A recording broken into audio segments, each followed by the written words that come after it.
Salut à tous, j'espère que tout le monde va bien. Vous êtes bien sur la page de l'atelier Black Arrow Nation. Comme vous pouvez le voir, aujourd'hui je suis pas tout seul. Il y a Alex qui est avec moi. Il est là en fait pour une fabrication de flèches sur mesure. Donc je le laisse se présenter et après on va vous montrer tout ça. Salut à tous, je suis vraiment ravi aujourd'hui d'être à l'atelier de Black Arrow Nation. Donc je me présente rapidement, Alex on the Hunt. Donc vous pouvez me retrouver sur YouTube et Instagram. Je me suis mis à la chasse à l'arc il y a 1 an et je suis venu ici parce que c'est des pros et je veux des bonnes flèches. Donc voilà. On va essayer ça, Là, on va vous montrer un petit peu tout le process. On va prendre toutes les specs de son arc, etc. Et on vous montre tout ça.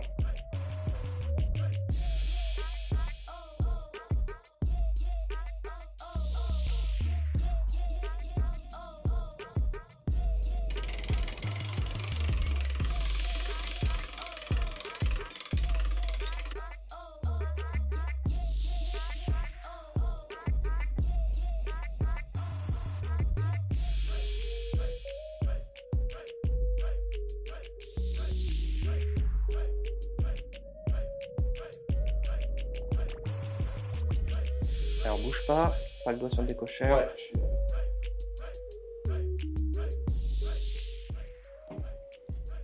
C'est tout bon.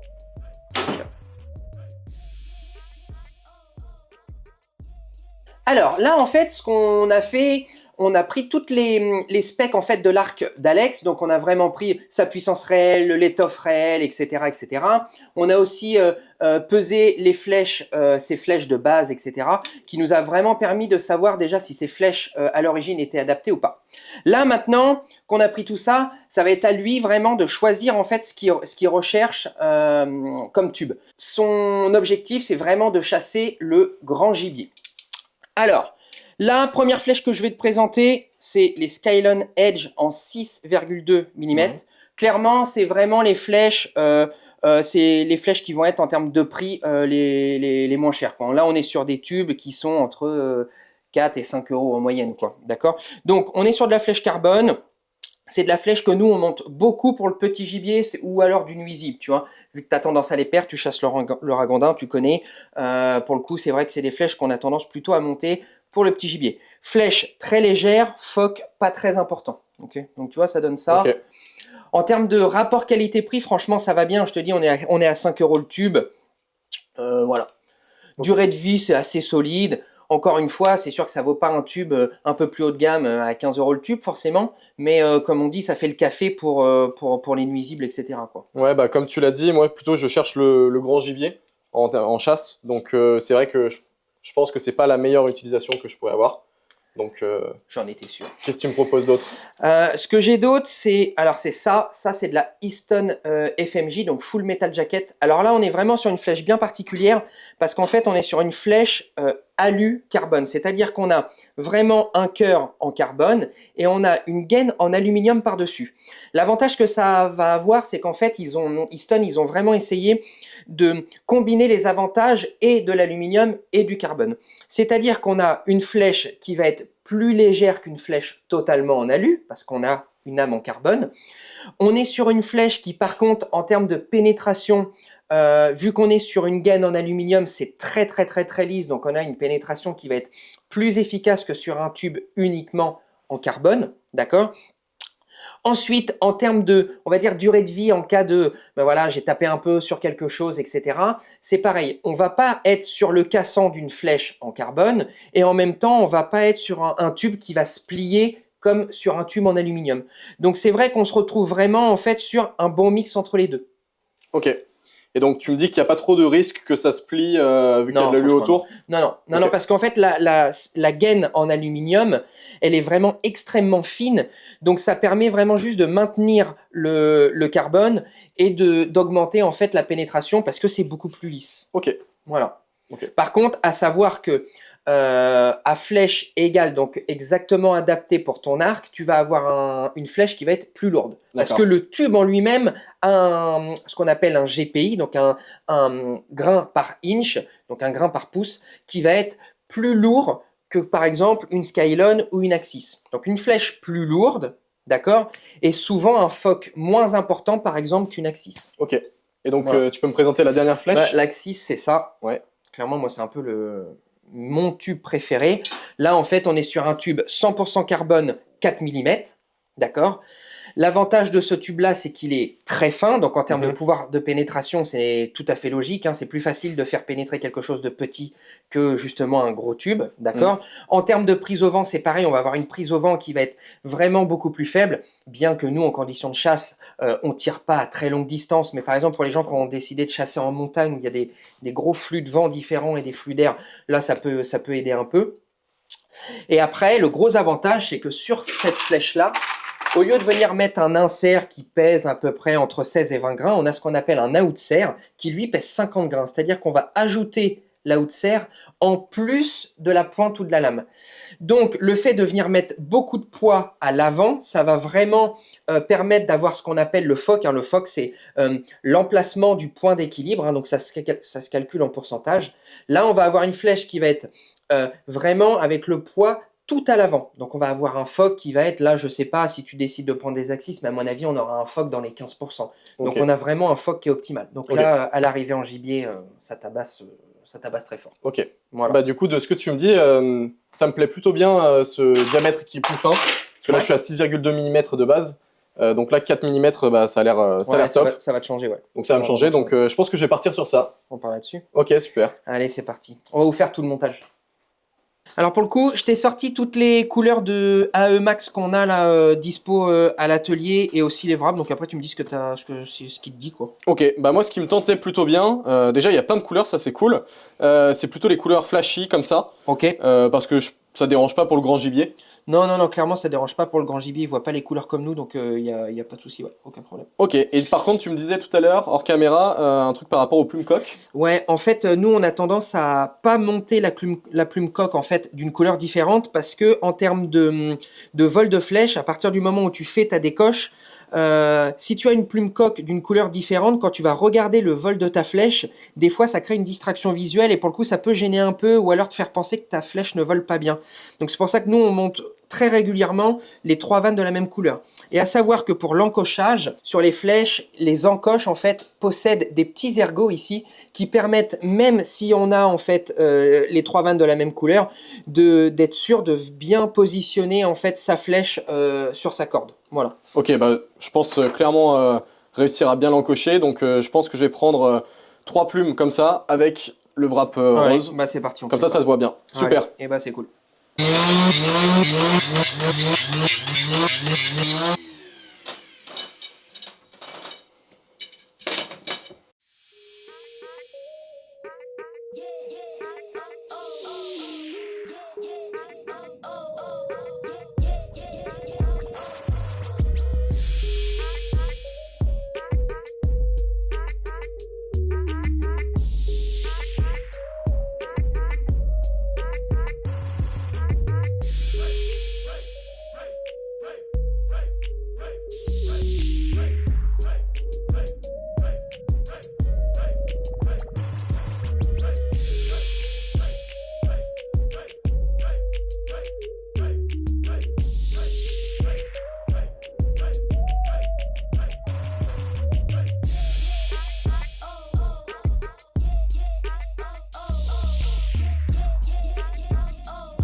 Alors là, maintenant qu'on a fini la fabrication des flèches, ce qu'on va faire, c'est qu'on va te régler ton viseur et faire en même temps les tests de vitesse, ok, pour comparer en fait avec les flèches que tu avais avant de passer à l'atelier.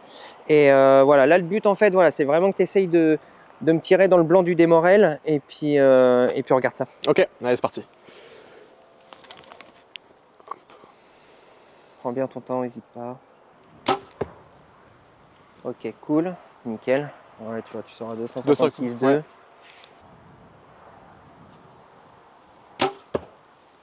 Ok, cool.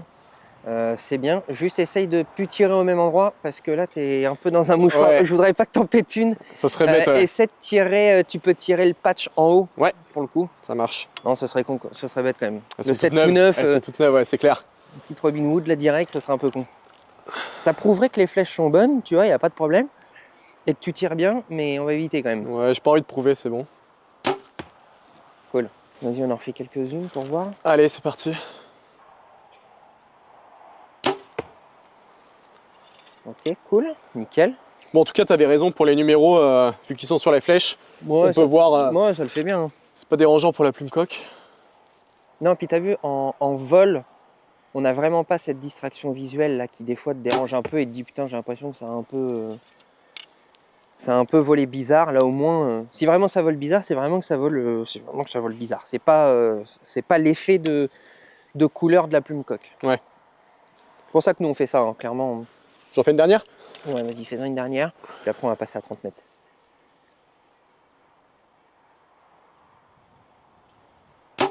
Ouais, bah tu vois, c'est cool. Hein. Yes. Prends bien ton temps, là t'es à 30.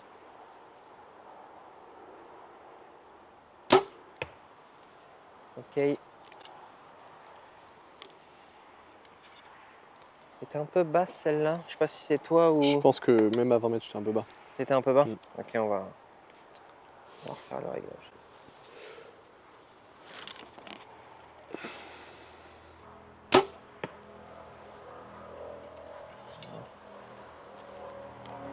Plus bas.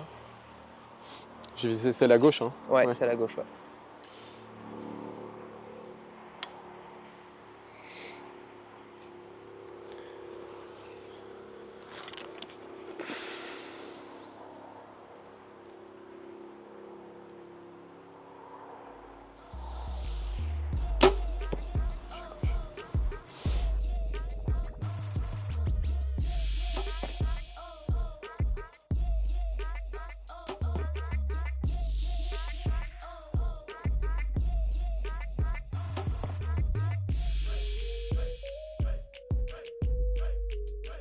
Alors pour le coup c'est bon, on a fini la fabrication des flèches. Donc en termes de spec, vraiment on va comparer un petit peu. Donc à la base, Alex il est venu donc avec ses Powerflight. Donc les Powerflight pesaient 462,1 grains, d'accord. Elles avaient un FOC de 12,1%. Ok. Là, les Axis que je lui ai fabriqués, on est sur un poids de 452,1. Donc on a gagné 10 grains, donc c'est pas rien. Par contre, en termes de FOC, on a vraiment amélioré le FOC parce qu'on est passé de 12,1 à 14,86. Donc là, on est quasiment sur un FOC optimal, d'accord? Ensuite, le fait d'avoir une flèche plus légère, on a aussi gagné en vitesse parce qu'on a gagné 5 FPS, ok? Et à savoir que la particularité, c'est que pour vraiment adapter 100% l'arc et les flèches, pour vraiment les avoir à leur plein potentiel, on a baissé un petit peu la puissance de l'arc, c'est-à-dire que les Powerflight, il est tiré quand il avait une puissance de 67,8 livres, et là on est passé de 67,8 à 65,8. Donc on a un arc qui va être plus agréable à armer, donc moins de bruit, etc. en conditions de chasse, moins de fatigue. Par contre, on a une flèche qui est plus légère, plus rapide, mais avec un FOC plus important. Donc là, clairement, tu vas vraiment, tu vas vraiment voir la différence. Ouais, ouais bah voilà. Hâte de tester ça sur le terrain en tout cas. Et mais ouais, non, mais c'est clair, c'est clair. J'espère que la vidéo vous aura plu. Un grand merci à Alex de nous faire confiance. N'hésitez pas à aller voir ses réseaux. On va vous mettre tout ça dans la description, que ce soit son Instagram, son YouTube, etc. Et je vous dis à la prochaine.